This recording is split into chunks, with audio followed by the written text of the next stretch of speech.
Hey reefers, it's I guess for another update. You can see some things have changed. I've changed some things up a little bit. Just to start up, you can see the Scopus tang, I do believe that's what that is. Borrowed that guy from my cousin to see about eating some algae or whatnot. He's been in here about 4 days and the clowns just won't leave him alone. As you can see, my aptasia is crazy big. See, the rockwork has changed a little bit. I've had some of that stylophora get knocked off a couple times. There's a couple pieces that have fell down. Humas are doing good. Focus. I've got another one, baby, hiding down underneath there somewhere.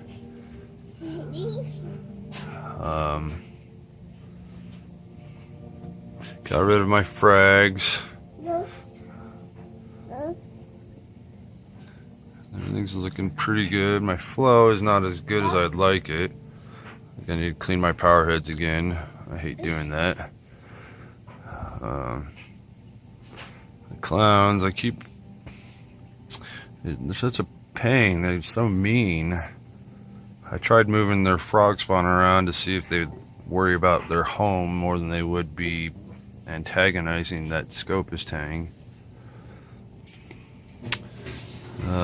Still got some cyano issues going on. There's a little bit there. There's some little bit back there behind here, behind this frog spawn. There's that Goniopora. Oh, come on, camera. It's growing in nicely. Most everything's doing good. Oh, fix, camera, fix. There we go. As you can see, look at that. Even the dead spot down there in the bottom that it came with is growing back. That little guy there keeps getting knocked off twice now. I've had to re-glue him. He was face down in the sand. I hope he doesn't die from it. I've lost so many corals due to that. Yeah, that Olivapora or whatever, it's doing not too bad. It's got some little heads growing.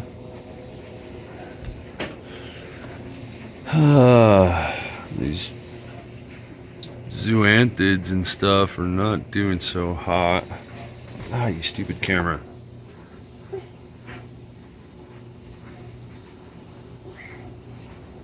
It's hard to tell, but there's a starfish on top of that zoanthid right there. I'm gonna have to reach in there and feed it to the sea anemone. I'll take you around to the side here and let you see. There's a little head growing on that guy, which is nice. Sea anemone's still where it is. Never moves. My cousin, his sea anemone clogged up his overflow box, so his tank was overflowing the other day.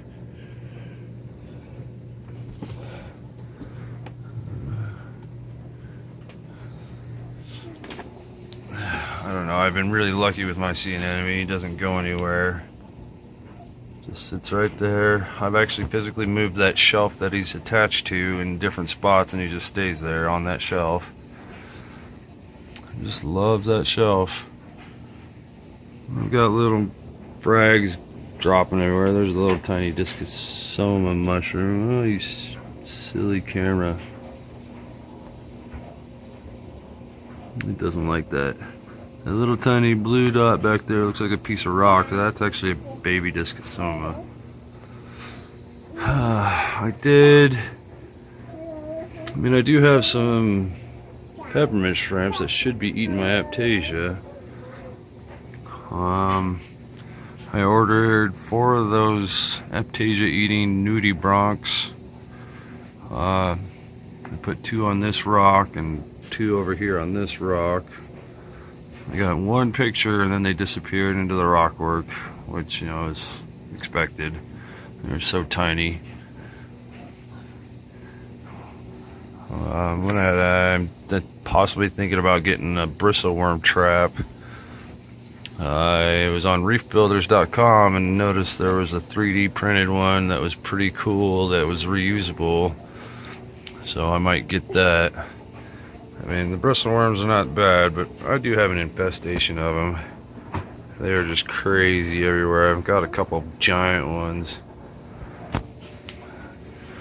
I haven't tested my water in a couple weeks still, but you know, just paying attention, watching the tank. Everything seems to be looking nice and growing good.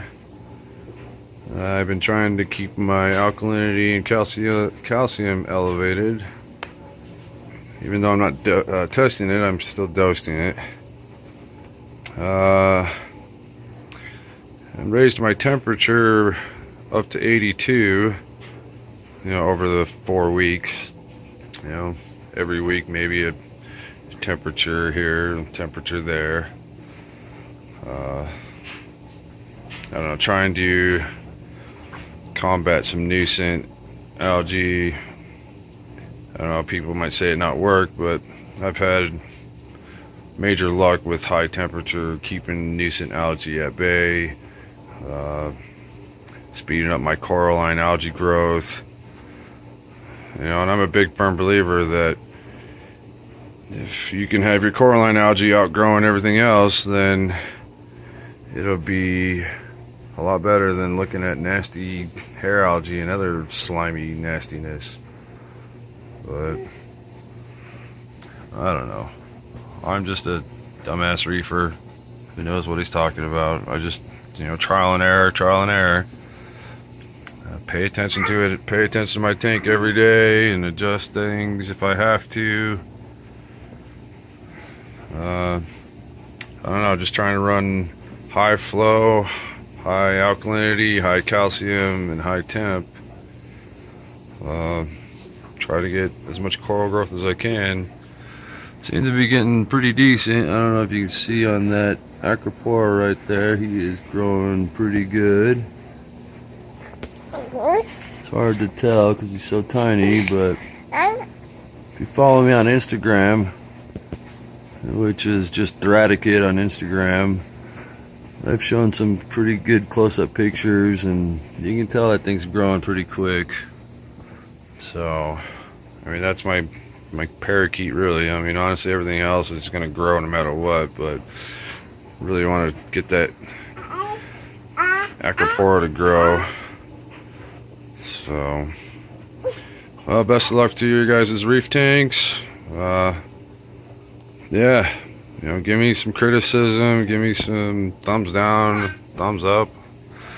You know, it's just a share of collective knowledge, you know.